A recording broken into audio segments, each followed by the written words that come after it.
Rossella Panarese, Radio 3. E sono Marco Motta, Radio 3 anch'io.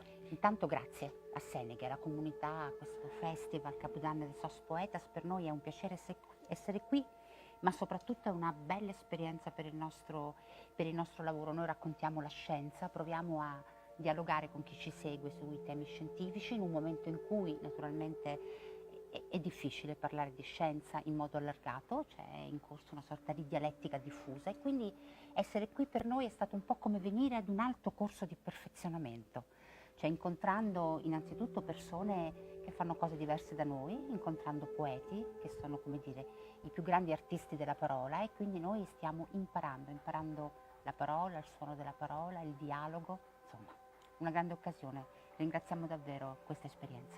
È stata una bellissima occasione anche perché ha messo sotto stress le nostre capacità di mettere assieme più voci e più competenze, più visioni del mondo diverse, quelle di un poeta come Gianmario Villalta, di una robotica come Barbara Mazzolai, di un esperto di intelligenza artificiale come Felice Colucci, e non sappiamo se l'esperimento è riuscito fino in fondo, però sicuramente abbiamo sentito discutere ieri sera, anche un po' stamattina per le vie di Seneghe, le persone stimolate anche dall'idea che ci possa essere un'intelligenza artificiale creativa, l'idea di natura, di naturale e artificiale, che sono temi dopo tutto che insomma dibattiamo anche tra di noi. Per cui sì, siamo grati davvero a Senega, alla comunità di Senega, al festival, a voi tutti, per averci invitato e averci dato anche molti spunti di riflessione per il futuro della nostra trasmissione. E comunque se volete potete seguirci sul podcast raiplayradio.it e lì potete ascoltare quello che abbiamo fatto.